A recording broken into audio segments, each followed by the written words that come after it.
News, सच जरूरी है। नमस्कार दर्शकों, ये है एमएनएस न्यूज नेटवर्क और आप देख रहे हैं एमएनएस न्यूज टीवी। मैं हूं आपके साथ प्राची। तो आइए देखते हैं आज की कुछ खास खबरें। एक नजर डालते हैं आज के हेडलाइंस की ओर।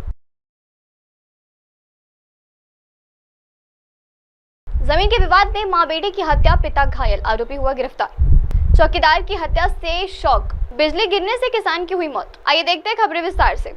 जमीन के विवाद में मां बेटे की हत्या, पिता घायल, आरोपी हुआ गिरफ्तार। अमरावती में खाली प्लॉट को लेकर चल रहे विवाद में पड़ोसी दंपत्ति ने लोहे के सब्बल से मां बेटे की हत्या कर दी, जबकि पिता गंभीर रूप से घायल हो गया। वारदात 29 अप्रैल को दोपहर 4:30 बजे मंगलधाम कॉलोनी बालाजी प्लॉट में हुई। मृतक में कुंदा देशमुख और सूरज देशमुख शामिल है। घायल विजय देशमुख तीनों निवासी मंगलधाम कॉलोनी बालाजी प्लॉट अमरावती के रहने वाले हैं। फ्रेजरापुर पुलिस आरोपी देवानंद लोनारे और उसकी पत्नी ज्योति लोनारे की तलाश कर रही है। आरोपी दंपत्ति मकान में ताला लगाकर फरार हो गए। पुलिस के अनुसार विजय देशमुख और देवानंद लोनारे पड़ोसी है। दोनों के मकान के बीच में से एक खाली प्लॉट है। इस खाली प्लॉट को लेकर देशमुख और लोनारे परिवार के बीच आए दिन विवाद होते रहता है। इसी के चलते सोमवार की दोपहर के ज्योति लोनारे और कुंदा देशमुख के बीच विवाद हुआ। झगड़ा इतना बढ़ गया कि देवानंद लोनारे ने घर से लोहे के सब्बल लाकर पहले कुंदा देशमुख के सिर पर वार किया, जिससे कुंदा देशमुख घायल होकर जमीन पर गिर पड़ी। मां को बचाने के लिए सूरज दौड़ते हुए देवानंद लोनारे से सब्बल के हमला कर दिया, जिससे पत्नी और बेटे के बचाने के लिए विजय देशमुख दौड़ते हुए आए, किंतु आरोपी के उसने सीने पर, पेट पर भी सब्बल मारकर वारदात खत्म कर दी। घटना के बाद देवानंद लोनारे अपनी पत्नी ज्योति को लेकर फरार हो गया। पड़ोसी के जानकारी के देने पर फ्रेजरापुर पुलिस घटनास्थल पर पहुंची। पुलिस ने तीनों घायलों की जिला अस्पताल में भर्ती कराई, जहां डॉक्टर के जांच के बाद कुंदा देशमुख और सूरज देशमुख को मृत घोषित कर दिया। वहीं विजय देशमुख की हालत गंभीर बताई जा रही है। आइए बढ़ते हैं अगली खबर की ओर। चौकीदार की हत्या, वनी में यवतमाड़ गोदाम में चोरी करने के इरादे से पहुंचे आरोपी वहां सो रहे चौकीदार की हत्या करने के बाद सलाखों के बंडल चुराकर भाग गए।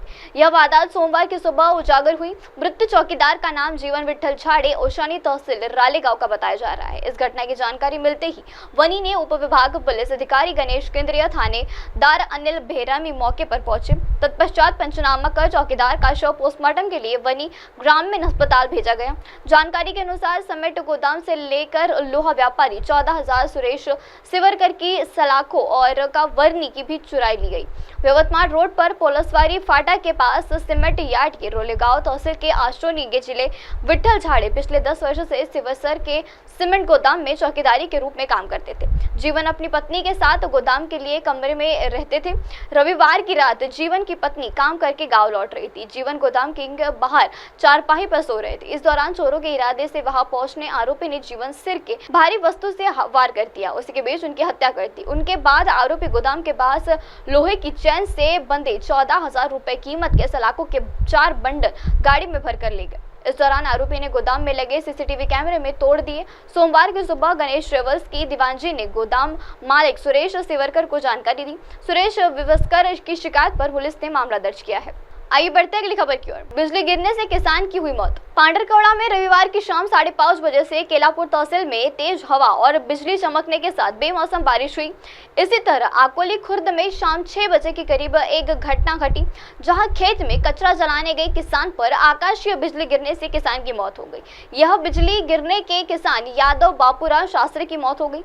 अकोला खुर्द में मृत्यु किसान यादव शास्त्री और उनका भतीजा स्वप्निल ज्ञानेश्वर सातकर अपने खेत में कचरा जला रहे थे। ऐसे में शाम 5:30 बजे से तेज हवाएं शुरू हो गई। कुछ ही देर में बिजली भी चमकने लगी। यादव अन्य जगह तथा उनका भतीजा स्वप्निल दूसरी जगह खेत की साफ सफाई करने का काम कर रहे थे। इसी तरह किसान यादव बिजली की चपेट में आने से उनकी जगह पर मौत हो गई। अब आप हमारे न्यूज चैनल को अपने मोबाइल ऐप पर भी देख सकते हैं। अपने मोबाइल ऐप पर देखने के लिए प्ले स्टोर से MNS news TV app download करें। इंस्टा, हाइक, ट्विटर, कुक और फेसबुक जैसे कई सोशल मीडिया प्लेटफॉर्म पर हमारा चैनल उपलब्ध है। आप इसे यूट्यूब पर भी देख सकते हैं। आप इसे यूट्यूब लाइव भी देख सकते हैं www.mnsnewstv.com पर। अब वक्त चला है दर्शकों ब्रेक का। ब्रेक से लौटने के बाद देखिएगा देश और दुनिया की तमाम बड़ी खबरें। बने रहिए एमएनएस न्यूज टीवी पर। नमस्कार।